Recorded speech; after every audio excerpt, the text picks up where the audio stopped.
What in the wet smoking hell are we doing with a rye on a show called Bourbon and Bond? Point. Go find something Russian. Go find something that says Russia on it, okay? Not even Russian. Who cares? But it's got Russian in the name. That makes it. That's the entire point. I don't know. I think we ought to rethink this whole thing. No. I think we ought to go back to the drawing board, maybe change the name of the show, because and stop the whole thing. No, we've already because said, this is. I think we're going to get into. Going to depart from it. What if we get censored for having rye on the Bourbon Show? They're not going to do that. Somebody's going to say something. You know how everybody Russian. says.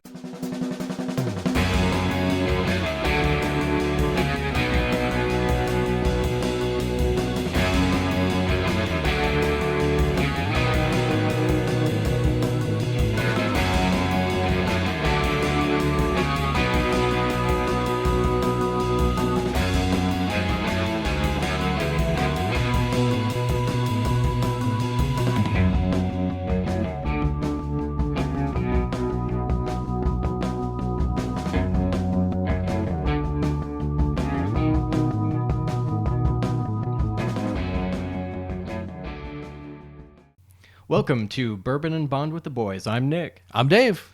And this week we are back with the next installment of James Bond, From Russia with Love. Oh, yeah. Oh, yeah. Very exciting. The first one, Dr. No, went through it. Yes. Didn't score well. No, but it's a good it's a movie worth watching. It is, absolutely. We were both looking forward to this one, improving on some of the things that we docked it for in the first. A little bit of an upgrade. Yeah, I think so. So that's what we were hoping for, and we'll see just how well that played out. But as always, Bond's only half the story here. So this time we have Triple R Russian River Rye. We found a bourbon that was English for the first episode, and we found a bourbon that was kind of bourbon but had honey in the name for Honey Rider, and now we're looking for something Russian. And so what we found was this glorious rye that's from the Russian River Valley in California, right? Russian River Valley is just a bit north of Santa Rosa, and the Russian River snakes its way back towards the ocean. And this is the closest match we could get to Russia, because from Russia with rye. So, yeah, this is a true rye. Mash bill's 95% rye. The person behind this, the force behind this, is a gentleman named Derek Benham, who I guess was a big deal in the wine scene in California and started his own distribution company. And that merged into a distillery. And here we have Triple R, Russian River Rye. I'm really excited to try this one. As soon as I popped that cork. Yes, this is not going to be for the faint of heart. This is, by the way, a 90 proof. Which is, I mean, it's nothing to slouch at, but at the same time, we've got heavier hitting stuff. So let's just say it's a rye. This is Bourbon and Bond. This is not the only time you will watch Nick and I make a slight exception, because it fits the theme of the movie that we're discussing in that episode. We're doing this for you. That's right. This is a public service. This is a personal service. This is a public service that we're doing for you. So should we give this a... I think let's give it a shot. Cheers, my friend. Cheers.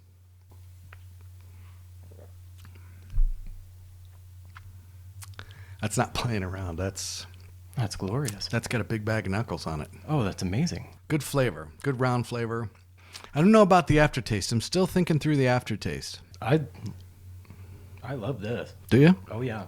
We talked about the Never Say Die being heavier on the rye than most bourbons. It was a rye heavy bourbon. Mm-hmm. Yes, it was. This one is a rye. Oh, there's no mistake. I think that one was 27% or something like that in the mash bill. This is 95%. This is a rye. So I do really enjoy this. I think it's got the heat, it's got the spices, and that kind of lingering kind of tingle on the tongue. Oh yeah. Yeah. I love that. Yeah.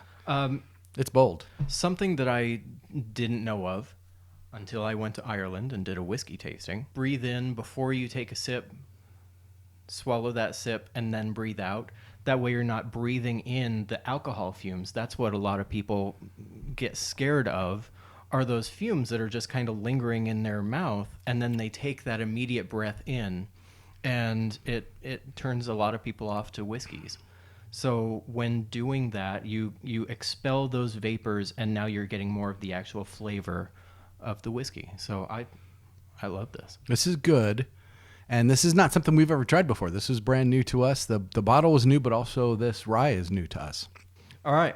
From Russia with Love. Should we dive in? I think we should. So First category. we're going to start with the plot, right? Yeah. We start with the plot. And again, we kind of talked about this last time. We're going to be reiterating this, but the plot of a Bond movie goes along with the plot of the bad guy, right? The bad guy has a plan, and Bond is sent to foil the plan, right? So whatever the plot of the bad guy is, that's the plot of the movie. And this plot, the word I'd like to use is convoluted. So Spectre is trying to pit Russia and England against one another in order to steal an encryption device and, as a slight bonus, assassinate James Bond in the process, right? And so Right.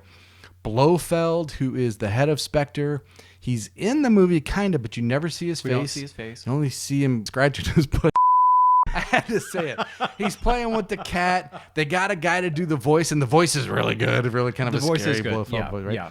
So the idea here is he's got number 3, Rosa Klebb, who was a former Russian colonel who defected to Spectre, who is going to execute the plan of chess master and Spectre agent number 5, Kronstein, right? So the idea is they dangle the prospect of obtaining this Russian encryption device by getting a Russian person to pretend to want to defect and turn over this device to them and make her hot because they assume that MI6 will send James Bond, which gives them the opportunity to get a little revenge for his killing their agent, Dr. No. Right. You got to pay very close attention to 2 conversations at the beginning.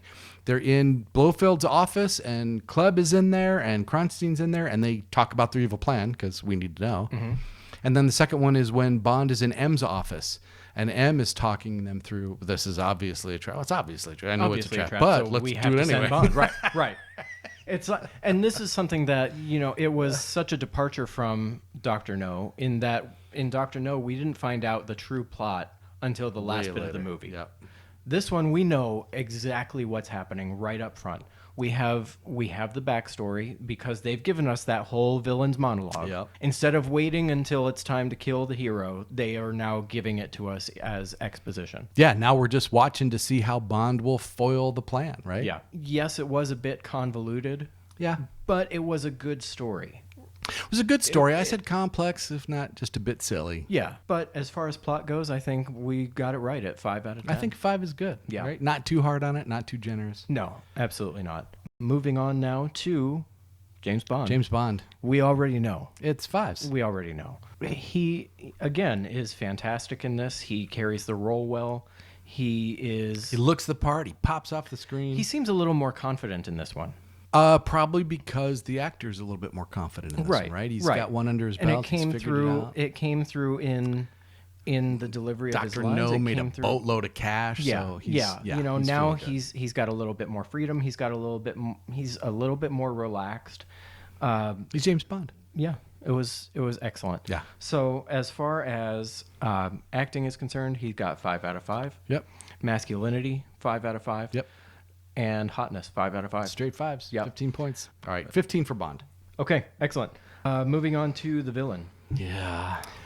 We saved this until the very end. Yeah. We saved this rating till the end. Initially, we weren't sure really who the villain was. Was it Robert Shaw playing Red Grant. Was he the villain? It's that early scene I was talking about in Blofeld's office, right? He calls in Kronstein, the chess dude, and he calls in Klebb. And he says it, and you got to be paying attention. She's number 3, he's number 5. Mm-hmm. It's his plan that she's been tasked with executing. Yeah.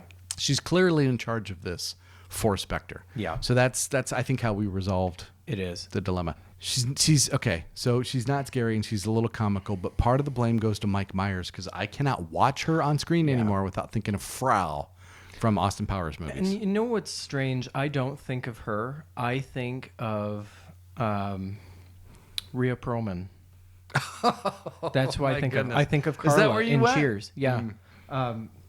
But that final scene, what made them decide that a maid with a poison blade grandma heel was the way to go with that? Man, I don't know. You know when the they granny filmed flats, that Yeah. are like the like 3/4 inch heel, Yeah. and she like does her little Dorothy kick tap of the it? heels, I don't know and when out they comes a filmed blade. this.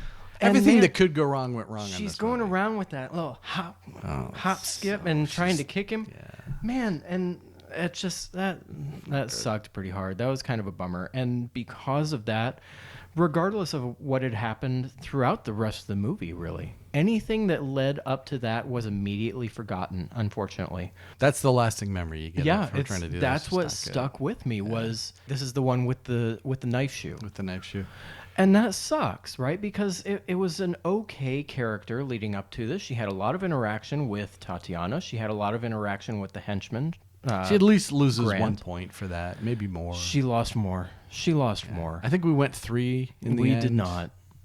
I think I didn't. went 3. You might have in the gone end. 3. I went 2. I went 3. Because even her death was terrible. That prolonged like death rattle that Just she die. does. Just die already. Just go. We all know Get you're off dying. screen. Just do it. And so yeah, she got a 2 out It's of not 10. great. Not a great villain. Not the It's- best villain we're going to see, for sure. No, definitely not. But I think right now the worst villain we've seen so far. She's worse than Dr. No. However, it's picked up by the fact that this is one of the best henchmen we will ever see. It really is. It really is. Robert Shaw. He's just cool. I'm a big Robert Shaw just so fan. cool. I had forgotten that he was in this movie. Yeah. And that opening scene where he kills Bond. Yeah. I completely forgot that he was the guy going through that kind of obstacle course to prove himself to the Russian generals. Red And I Grant. thought, oh, that's right. And Robert Shaw is the guy. And that's why I was immediately hoping that he was the villain. He's a badass. He's not the villain, though.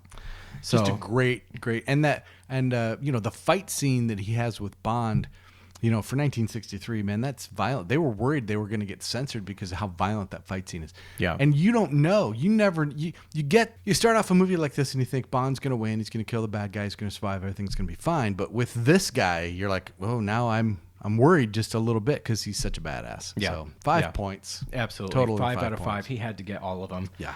You're, Yeah, I was going to pass this over. This one will be on the rocks. oh, okay. All right, Bond girl. So, again, we've been struggling with Sylvia Trench, right? So Sylvia Trench shows up in Dr. No, and she is meant to be. It was clear that Eon Productions was sort of modeling this. I'm not at work. This is my girlfriend, right? When I'm at work, okay, but when I'm not at work, this is my girlfriend. And so she makes her second appearance here, and they're on a date. They're like on a picnic somewhere, and you can start to understand why Eon shelved this idea, right? This is going to be her last appearance. She won't show up again. And the reason is, if you've got a license to kill assassin who will bone whomever he needs to bone to get what he needs to get. I mean, we saw him take Miss Tarot to bed in Dr. No, knowing she's working for the bad guy because that's how he set her up. He has no qualms. He doesn't, and he can't No. and be that spy. And when he comes home to his girlfriend, we just think that's creepy. And so they realize the audience is going to very quickly not like this. And Yeah. so I think that's why they got rid of her. So we're not counting Sylvia Trench officially as a Bond girl. We're not rating her. Frankly, all she could do is hurt Daniela Bianchi in this. So she's not taken into consideration in the ranking. That leaves just one Bond girl. We're letting Tatiana Romanova be the only Bond girl. She's the only one. Daniela Bianchi, who, I mean, let's face it, she is sufficiently hot. She was first runner-up in the 1960 Miss Universe pageant. She's hot. Not a great acting job. No. She was entirely dubbed, this time not by Nikki van der Zyl, but by a really good, very highly accomplished English stage actress named Barbara Jefford. Interesting character who's fooled into thinking she's helping her fatherland, but she's not. She's working for Spectre, doesn't even know it. I think we were a little harsh, or maybe I was and you weren't. I have a 2 for acting.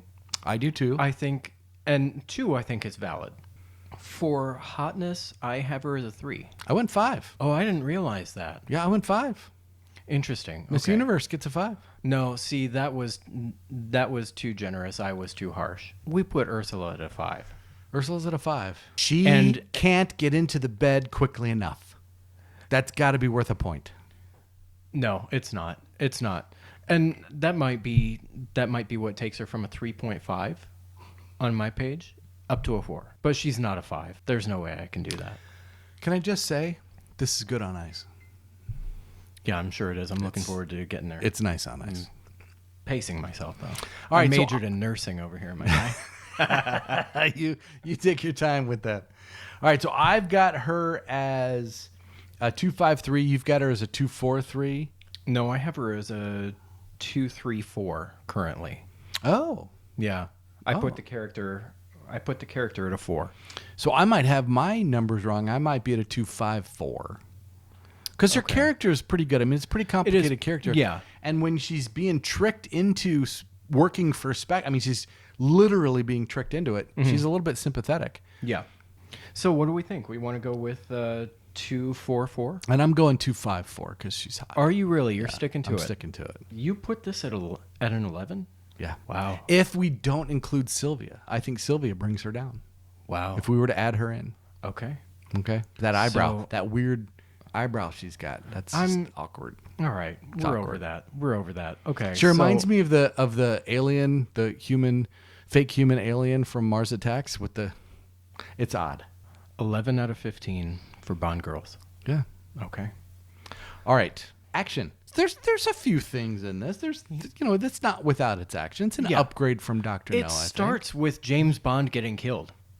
How do And you I remember that scene. That stuck with me until we just rewatched Yeah, it, I right? remember that. As soon as we turned it on and I started watching that scene, I went, this is Damn. where it came from. That's right. Yep. It stuck with me. And that was, as a kid watching this, it really upset me when I saw it.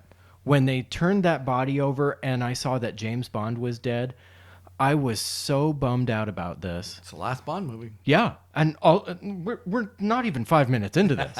We're not 5 minutes in, and here we go, and Bond is dead. But yeah, that's a great scene. There are a few chase scenes. The train fight. Yeah, the fight on the train is The fight on the train is pretty good. Again, they tried to do some of that quick speed photography. Yeah. That quick photography, trick camera work that Ned Needlender would never do. Yeah, but that's 60s. We want to try to not blame them for that. Right. So they did a little bit of that. I didn't think quite as much in that scene. So But the train scene's good. It's The so train scene's violent. good. And you think there's a moment where he might not win that fight. yeah, that's a good one. And then the end, the boat chase. I think the boat chase is good, fantastic. and the boat chase explosion is good. Yeah, it's the fight awesome. at the gypsy camp has got a little bit of a cheese level to it. but That's it's right. still I a forgot fight about at the a gypsy camp. Yep. I forgot about that one. It's a fight at a gypsy camp in It which, is. after the fight, he gets to decide between the two girls the hard way. I tell you what, the guy can't lose. He pulls down a gaggle of ass. Let's just put He it like does. that. He really does. Yeah, if he's got 2 takedowns That's in a a gypsy rounder-upper. camp, that's a rounder-upper. Yeah, that's peripheral babeness, and I will give you that one. Okay. So, okay. Great, we're good on Sorry, had to backtrack just a second. I'd forgotten about that. So, Yeah, okay, so action. it's good. We gave it a middle of the road. We gave it a 5. Yeah, that's an upgrade. Now that I'm thinking back on it, there was a lot of action, but it was spread out so much. There are some significant lulls between the action sequences. And we talked about this last time. In Dr. No, he was definitely a detective. Yeah. Right, Yeah. a He's just a policeman. Yep. He's still a little bit of that. They're still morphing him into what he's going to be, and so we'll see this improve as we go. But this is a step up. I agree. So we're at a 5 out of 10 for Yep. action. Yep. Okay. Excellent. Moving on. We So- have him finally. The big 4. Yeah. Yeah. All right. So starting off with M. M is the same M we saw in Dr. No. Yeah, he really M not, didn't improve. He didn't decline. No. He's still M. He's not all the M we're gonna see in future. We're gonna see more iterations, M. But what do we expect from M? He's the boss, but we expect him to, vacillate back and forth between Bond, we know you can do this, and why don't you do things my way? You're always screwing stuff up, right? So we expect Yeah. a little of both from him. They're still feeling this out. They're still feeling out, is he the chief of police or is he the head of MI6? We'll see that develop a little bit. And More of it this they can time. razz each other, Yeah. right? They can kind of hassle each other. And yes, M will rein them in every once in a while, but typically they act on the same level. Yeah. Again, it started in Dr. No. We got that quick window into their relationship and how they speak to each other, how they interact, their mannerisms with each other, what kind of jokes they're allowed to make back and forth, right? They kind of set those boundaries. And this one just continued to do more of the same. A little bit. It was just still leading into, okay, what is our relationship going to be? And it didn't develop further on that. So with M, we put that at a 3 out of 5. I give it a 3. Consistent. We're going to see 2 very good M's, right? And the late great Bernard Lee maybe suffered a little bit because we're going to see 2 very good M's. Yeah.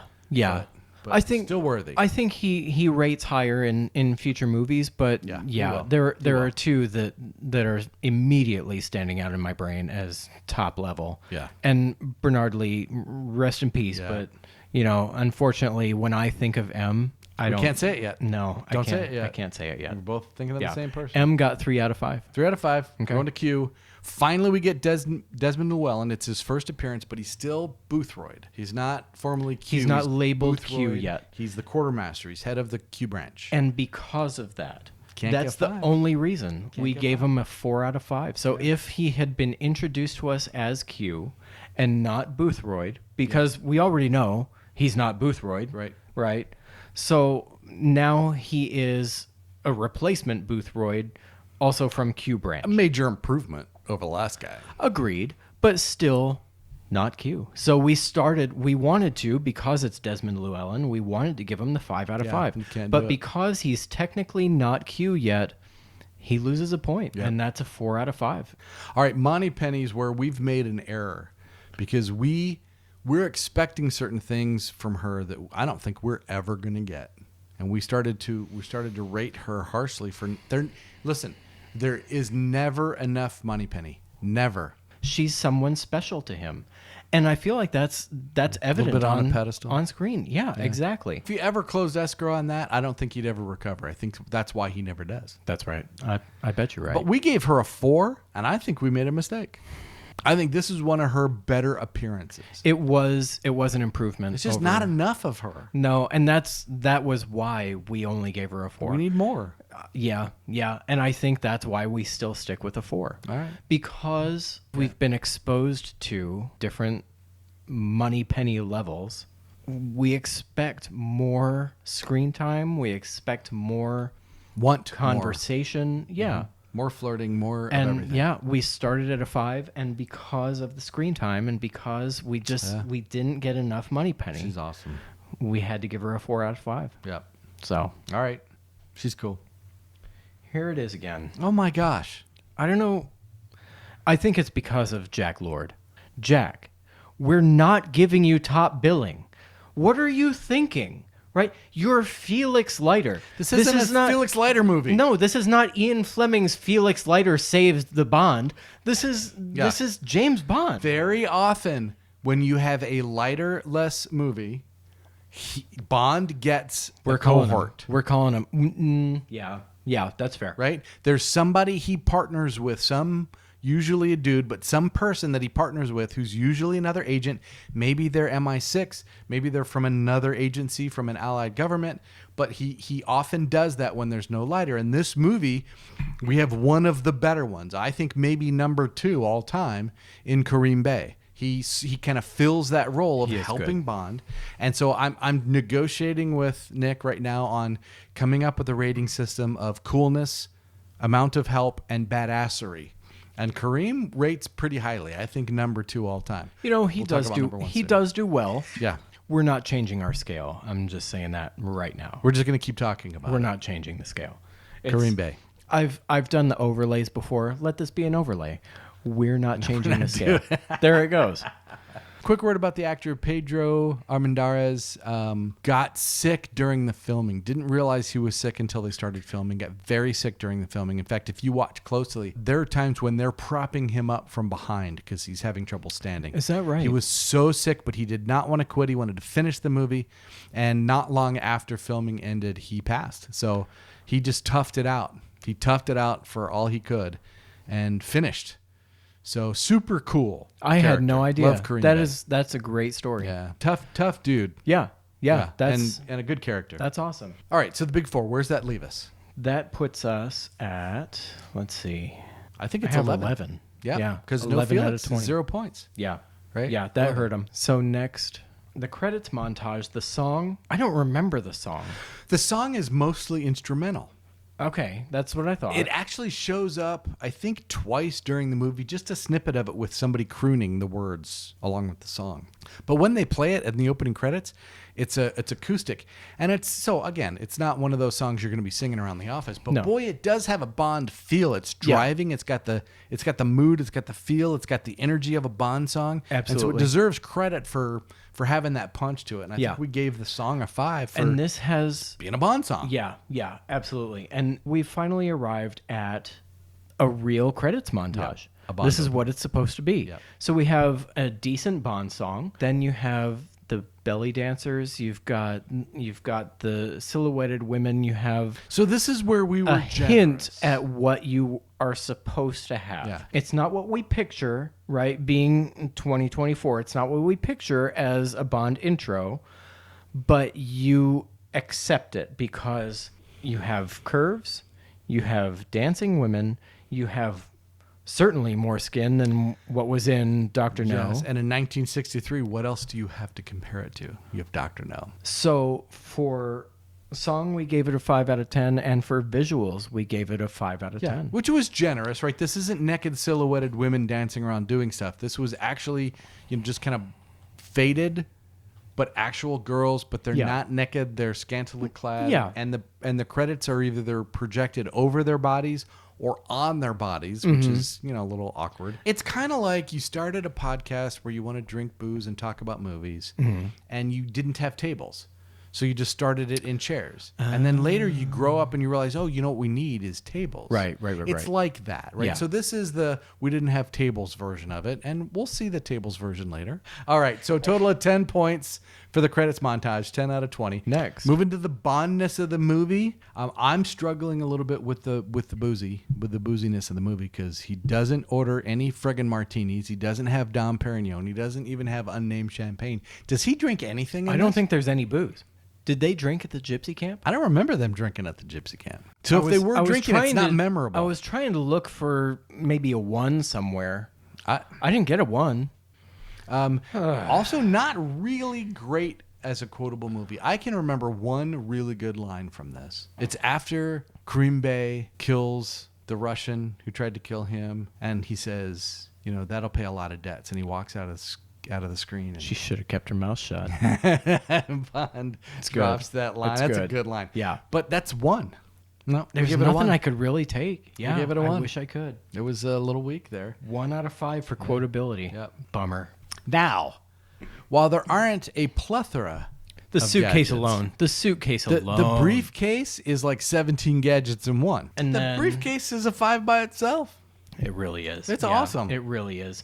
So it has the knife, The coins, the coins, the tear gas. the tear gas. He's got the IKEA gun in his briefcase because some assembly required. Yeah, absolutely. It's kind of awesome. And he uses. So that's the cool thing. I don't think he uses the. He kills a helicopter with that thing. Hold on.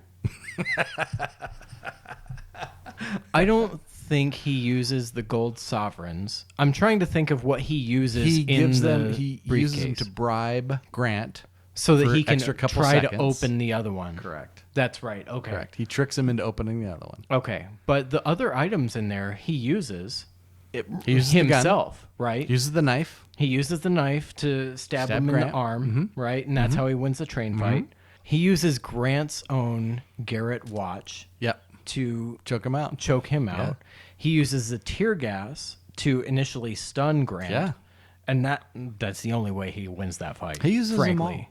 He uses all the toys. Right. There are times in the Bond movie where he's given some obscure gadget, and it turns out to be just the exact gadget he needed. Yeah. Although there was no way to know that. It's a Bond movie. That's supposed to happen. Yep. Right? All right. So 5 okay. on gadgets. All right, locations then. Bond isn't really hopping around the world. We've talked about this. When it settles into one location, it usually takes a hit. We want to see him traipsing around the world. And almost all of the action here takes place in and around Istanbul. A little bit, but Bond is initially in London, as always. So we have Again, that. do we And count London? We've got Istanbul. Is that a location? We've got Istanbul, and then we've got like the mountain region where we're gonna have the gypsy Can I say gypsy catfight? They Can I said say gypsy. They said gypsy. Okay. In the movie. So because they said it, am I allowed to say it? Yes. We're not calling these That people doesn't, gypsies. That doesn't carry. Are they Can you wanderers? count as a location the city where your office and your apartment are both? I say no. London doesn't count as a location. London counts as... He lives there and he works there. It's not a location. It's home. London counts. It gets a 3. It does get a 3, but why? Because he's in London, then he goes to Istanbul. doesn't go anywhere else. Then he goes to whoever's camp may be acceptable when Around we review Istanbul. this. Yeah, but it's a different area. Then we have the Austria train. and Italy. Where does the train wind up? They are on the Orient Express. They are traveling on the Orient Express on their way there, and they had to meticulously recreate some of the innards of the train to film that scene. Is that right? That's actually the Orient Express they're supposed to be on. Well, that's cool. So that gets a 3. Cool. It gives them a 3. We still get a 3. 3.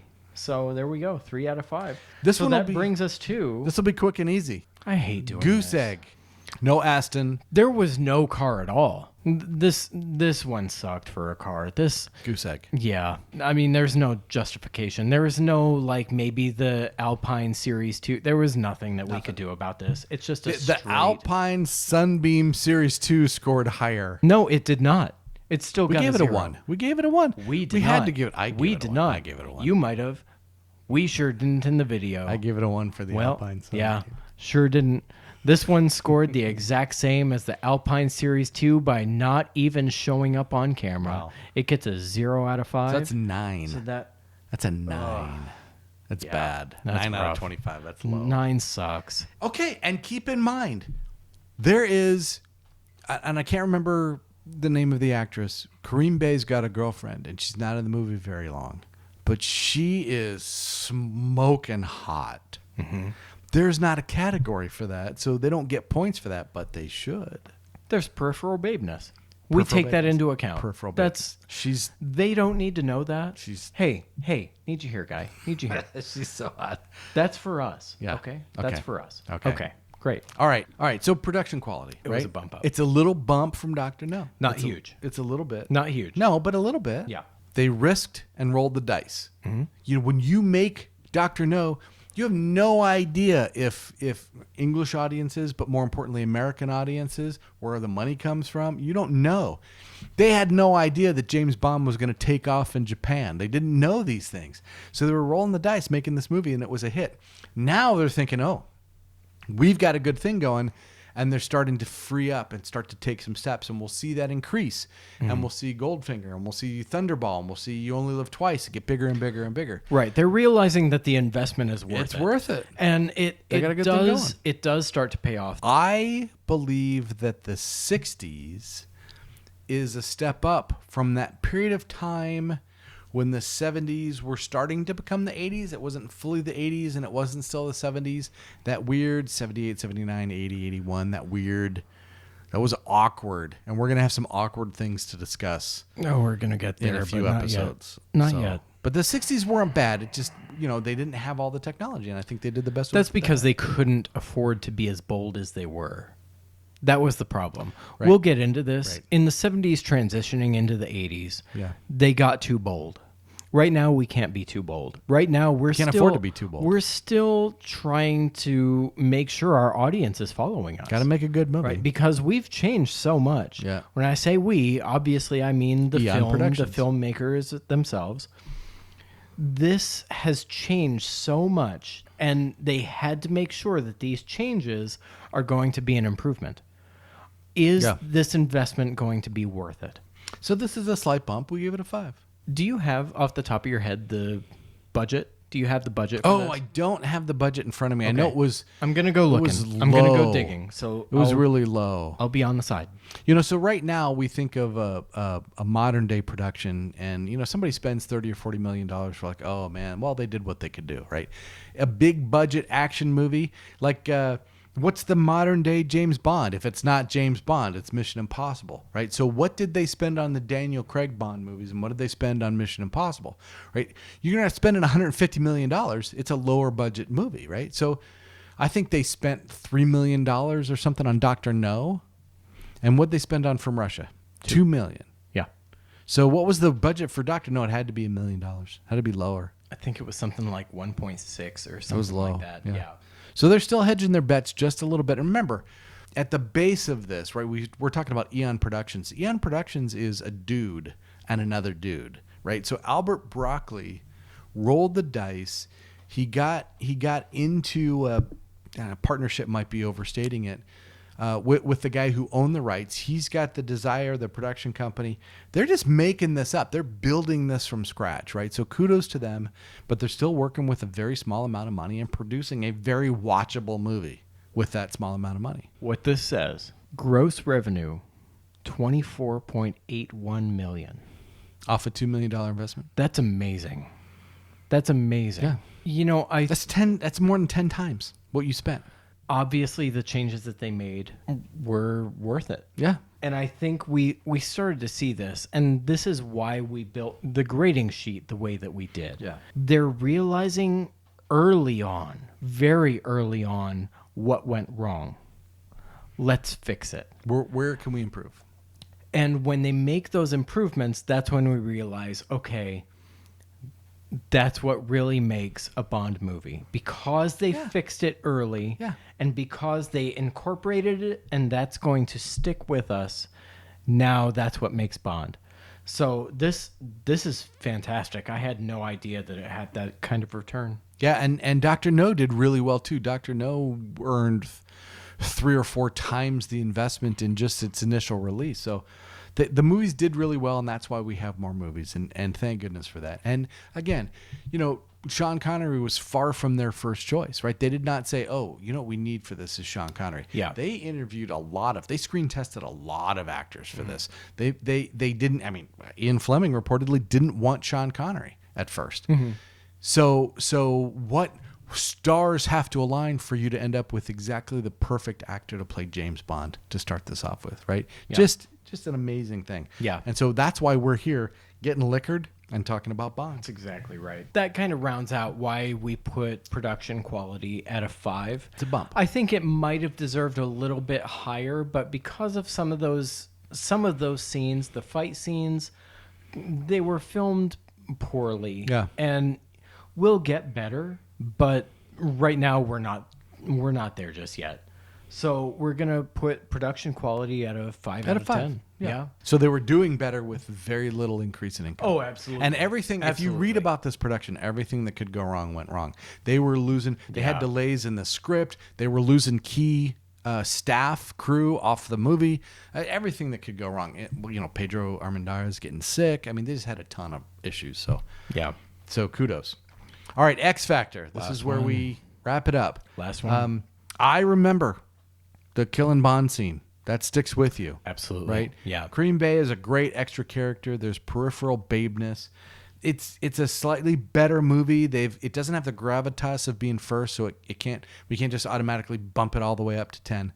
But it's a decent movie, and it's got memorable parts in it. And it's one of the Bond movies where we've been talking about this. I'm flipping channels and a Bond movie comes on. Do I stop or do I keep going? Yeah, I'll stop for this. The problem with this one for me is so much of it is forgettable. And the things that stick with me are Robert Shaw, the train scene. Tatiana in that black choker and nothing else in bed. She's talented, is all I'm saying. FYI, for those watching at home, there's a slight boob scene. It catches her through the thing walking to the bed. It's a body double. It wasn't her. How dare you? I know. It broke my heart. This is something you should never expect from Bourbon and Bond, is someone to just absolutely let you down. All right, so we gave it a 6. I think we gave it a 6. Yeah, that's a slight bump from the original rating of Dr. No. Now, we went back and checked ourselves because Dr. No was first and deserved 10. But this is a respectable 6. Yeah. It's got some memorable parts. It's got at least one memorable line, and it's a worthy movie to watch. Highly recommend watching it. They did well with the improvements that they made. I think they could have done better. So And they will. There are going to be movies in the series where we're going to say, if you haven't watched it already, don't waste your time, because those are 2 hours you'll never get back. Yeah. But I would never say that about From Russia with Love. Yeah. Would never say that about Dr. No. Would never say that about Russia. So Yeah. I think that leaves us at a total of 84, which is low, It but is. not disrespectful. We were true to the movie. Yeah. Is it a Bond movie? The Nick and Dave scale. And the Nick and Dave scale is perfect. So, 84. I had an 82. You had an 84 Yeah. out of 150. So if you had 84, 84. out of 150, that is a 56%. I think Dr. No was a 48.6. It was low. They've made their improvements, and those improvements are noticed. Yeah. So we have a 56% for From Russia with Love, and I think it deserves it. I would like to see it higher. Sure. But because look, at the end of the day, this is a movie that's worth watching. Dr. No is worth watching. Yeah. From Russia with Love is definitely worth watching. It's a Yeah. good movie. it's a decent improvement over Dr. No. Yes, it is. And we're happy that this Oh, yeah. Triple R Good Russian movie, River Rye, which we can recommend, and a good rye, which we can recommend. my goodness, This is worth drinking. I really, really enjoyed And this is not a super expensive rye, so highly It's recommend not, it if no. you're into that. Like we established in the first episode, our first rule is to try this neat. And we did. Yeah. You thought it was a bit harsh. I agreed. In a good way. Still very enjoyable. Yeah. When it's put on ice, All the hard edges get softened. everything is it's nice, glorious. nice and fluffy. Yep. Yeah. Yeah. So highly recommend that one. That's a good, Absolutely. That's a good rye. If you see this one, I would suggest giving it a try. It's got a man in flannel and jeans fighting a wild boar. Come on, Come man. on. What could be more Come Russian than on. that? Let's go. That's good stuff. man. Fantastic. We recommend it. Triple R Russian River Rye. And From Russia with Love, we recommend both. Absolutely. Yeah, I think this was a win on both accounts. Yep. Very good. Boom. All right. I think that's about it. Very Yeah. much looking forward to the next episode when we will be talking about Goldfinger. And we have Very differing opinions. something interesting to drink with Goldfinger. We do. It's also up here. It is. It's on our wall. It's on this wall if you Yeah. can guess. Don't forget to like and subscribe. We love any support that we can get. We're happy to respond to any comments that we get, any criticism that we get. We'll shoot you right down because we're absolutely right. So go ahead, like, comment, subscribe. We appreciate everyone for watching, and thank you. So join us next time on Bourbon and Bond. I'm Dave. I'm Nick. Thanks for joining us.